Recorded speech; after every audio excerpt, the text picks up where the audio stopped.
بسم اللہ الرحمن الرحیم۔ ذکر لا الہ الا اللہ، فضیلت، اہمیت، فوائد و برکات جانتے ہیں۔ لا الہ الا اللہ کا ذکر کرنے کا حکم کیا ہے؟ کیا ایسا ذکر کتاب و سنت سے ثابت ہے؟ اگر کئی مرتبہ لا الہ الا اللہ ذکر کرنے کے بعد الا اللہ ذکر کریں تو کیا حکم ہے؟ جانتے ہیں۔ ابھی تک اگر چینل سبسکرائب نہیں کیا تو کر لیں، اس طرح میری حوصلہ افزائی ہوتی ہے۔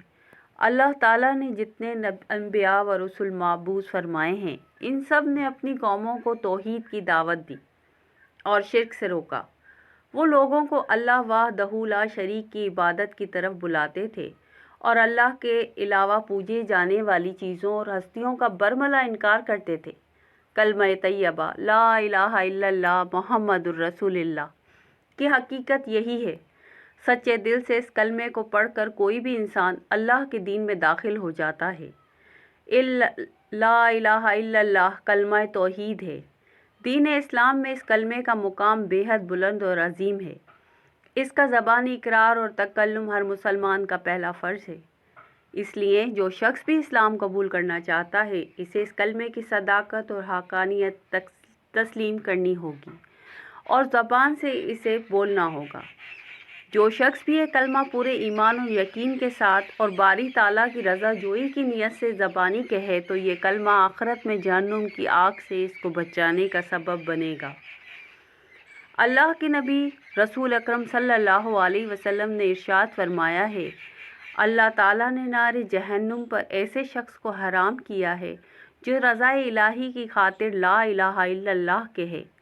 جو شخص بھی اس کلمے پر پختہ ایمان رکھتے ہوئے اس دنیا سے رخصت ہو جائے، وہ انشاءاللہ جنت میں ضرور داخل ہوگا۔ اللہ کے نبی صلی اللہ علیہ وسلم نے ارشاد فرمایا ہے، جو یہ جانتے ہوئے مرے کہ اللہ کے سوا کوئی معبود برحق نہیں ہے، وہ جنت میں جائے گا۔ اس لیے علماء دین فرماتے ہیں کہ اس کلمے کی معرفت و ادراک سب سے بڑھ کر ضروری اور لازمی امر ہے۔ لا الہ الا اللہ کا معنی ہے کہ اللہ وحدہ لا شریک کے سوا اس کائنات میں کوئی معبود حقیقی نہیں۔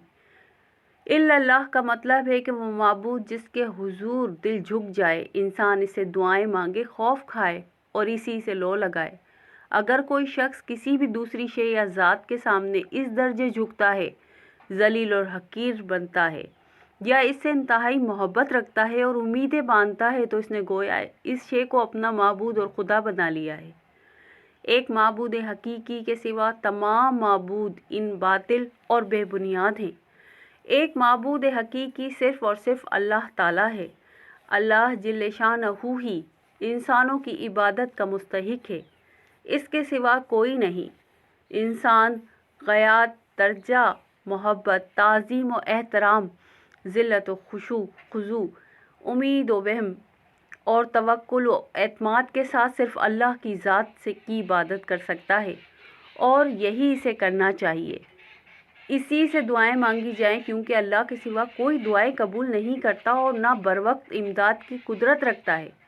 توکل اسی پہ ہونا چاہیے۔ نماز اسی کی خاطر پڑھی جائے، اسی کی رضا جوئی اور خوشنودی کے جذبے سے جانور ذبح کیے جائیں۔ ہر عبادت کو صرف اللہ کے لیے کرنا اخلاص ہے، اور اسی کا حکم انسانوں کو دیا گیا ہے۔ جو بندہ بھی اللہ کی عبادت کرتا ہے، اخلاص کے ساتھ کرتا ہے اور لا الہ الا اللہ کا معنی و مفہوم اپنی زندگی میں اتار لیتا ہے، وہ دنیا اور آخرت میں عظیم سعادت سے ہمکنار و ہم آغوش ہوگا۔ دنیا میں اس کی زندگی طمانینت، مسرت و پاکیزگی سے گزرتی ہے، کیونکہ دلوں کو سچی خوشی اور حقیقی راحت و سکون اسی وقت ملتا ہے جب انسان تنہا باری تعالیٰ کو اپنا معبود اور اپنا مطلوب بنا کے رکھتا ہے۔ ارشاد باری تعالیٰ ہے، جو شخص بھی نیک عمل کرے گا، خواہ وہ مرد ہو یا عورت، بشرطیہ وہ مومن ہو، اسے ہم دنیا میں پاکیزہ زندگی بسر کرائیں گے اور آخرت میں ایسے لوگوں کو ان کے بہترین عمل کے مطابق اجر بخشیں گے۔ اس عظیم کلمے کے دو رکن ہیں، جن کا جاننا اس لیے ضروری ہے کہ ان کے بغیر اس کلمے کا معنی اور تقاضا واضح نہیں ہوتا۔ کلمے کا پہلا رکن لا الہ ہے۔ اس کے ذریعے اللہ کے سوا ہر شے کی سلسلے میں مستحق عبادت ہونے کا انکار کیا جاتا ہے اور اسی طرح بکلیہ رد و ابطال ہو جاتا ہے۔ اس کا تقاضا یہ ہے کہ اللہ کو چھوڑ کر جن ہستیوں اور چیزوں کو بھی پوجا جاتا ہے، مسلمان ان سب کا باغی مخالف و انکاری ہے۔ یہ باطل معبود چاہے کوئی انسان ہو، جانور ہو، بت ہو یا ستارہ وغیرہ کچھ بھی ہو، بندہ مومن کی گانگی اور بے زاری ان سب سے یکساں ہے۔ اس کلمے کا دوسرا رکن الا اللہ ہے۔ اس کا مطلب ہے عبادت کا مستحق صرف باری تعالیٰ کو مانا جائے اور نماز، دعا، توکل وغیرہ عبادت کی تمام شکلوں کو اس سے خاص کر دیا جائے۔ اس کلمے کا تقاضا ہے کہ عبادت کی جو شکلیں بھی ہو سکتی ہیں، ان سب کو باری تعالیٰ کے لیے وقف کر دیا جائے۔ جو شخص بھی عبادت کی کسی شکل کو اللہ کے علاوہ کسی اور کے لیے انجام دیتا ہے، وہ شرک میں ملبوس ہے۔ اللہ تعالیٰ فرماتے ہیں، اور جو کوئی اللہ کے ساتھ کسی اور معبود کو پکارے جس کے لیے اس کے پاس کوئی دلیل نہیں، تو اس کا حساب اس کے رب کے پاس ہے۔ ایسے کافر کبھی فلاح نہیں پا سکتے۔ قرآن کی ایک آیت میں لا الہ الا اللہ کی تشریح اور اس کے ارکان کا اجمالی تذکرہ کیا گیا ہے۔ قرآن کریم اور احادیث مبارکہ میں ذکر لا الہ الا اللہ کی ترغیب اور فضائل بیان ہوئے ہیں۔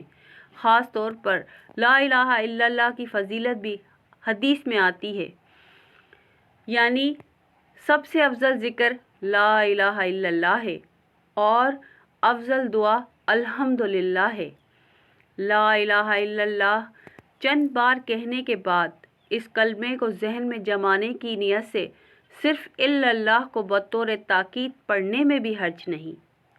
صوفیہ اس غرض سے لا الہ کا ذکر کرواتے ہیں، فقط واللہ علم۔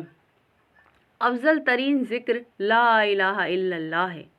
لا الہ الا اللہ کہنے سے آسمانوں کے دروازے کھل جاتے ہیں۔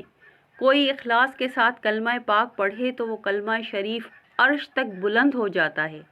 حضرت ابو ہریرہ سے روایت ہے کہ سرکار مدینہ صلی اللہ علیہ وسلم فرماتے ہیں کہ جو کوئی آدمی اخلاص کے ساتھ کبھی اس کلمے کو کہتا ہے، اس کے لیے آسمان کے دروازے کھول دیے جاتے ہیں، یہاں تک کہ وہ عرش پر پہنچ جاتا ہے، جب تک گناہ کبیرہ سے پرہیز کرتا رہے۔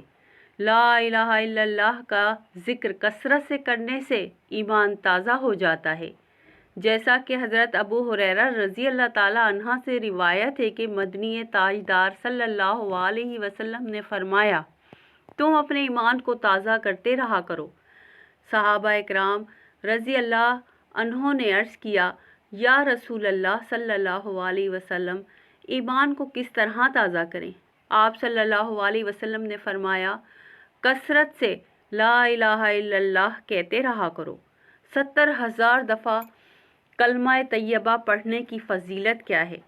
حضرت سیدنا شیخ محی الدین ابن عربی علیہ رحمۃ اللہ فرماتے ہیں، مجھے یہ حدیث پاک پہنچی تھی، جو شخص 70,000 بار لا الہ الا اللہ پڑھے اس کی مغفرت کر دی جائے گی، اور جس کے لیے پڑھی جائے اس کی بھی مغفرت ہو جائے گی۔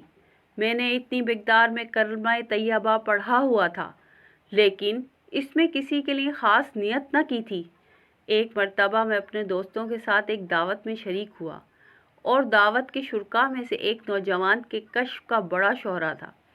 کھانا کھاتے کھاتے وہ نوجوان رونے لگا۔ میں نے سبب پوچھا تو اس نے کہا، میں اپنی والدہ کو عذاب میں مبتلا دیکھتا ہوں۔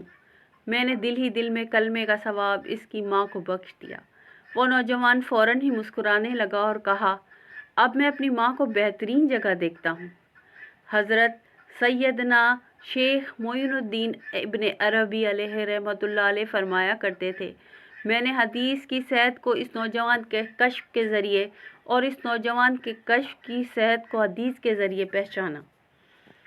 موسیٰ علیہ السلام نے اللہ رب العزت سے عرض کیا، اے پروردگار، مجھے کچھ ایسی چیزیں بتائیں جس سے تجھ کو یاد کیا کروں اور اس کے ذریعے تجھ سے دعائیں مانگا کروں۔ تو اللہ تعالیٰ نے فرمایا، اے موسیٰ، لا الہ الا اللہ کہا کرو۔ موسیٰ علیہ السلام نے کہا، اے میرے رب، اسے تو تیری سبھی بندے کہتے ہیں۔ اللہ نے فرمایا، لا الہ الا اللہ کہو۔ موسیٰ علیہ السلام نے کہا، لا الہ الا انت میرے رب، میں تو اپنے لیے کوئی خاص وظیفہ چاہتا ہوں۔ تو اللہ تعالیٰ نے فرمایا ہے موسیٰ، اگر ساتواں آسمان اور ان کے مخلوق بہر میرے اور ساتوں زمین کے ترازو کے ایک پلڑے میں رکھ دیا جائے اور لا الہ الا اللہ دوسرے پلڑے میں، تو لا الہ الا اللہ ان میں سب پر بھاری ہو جائے گا۔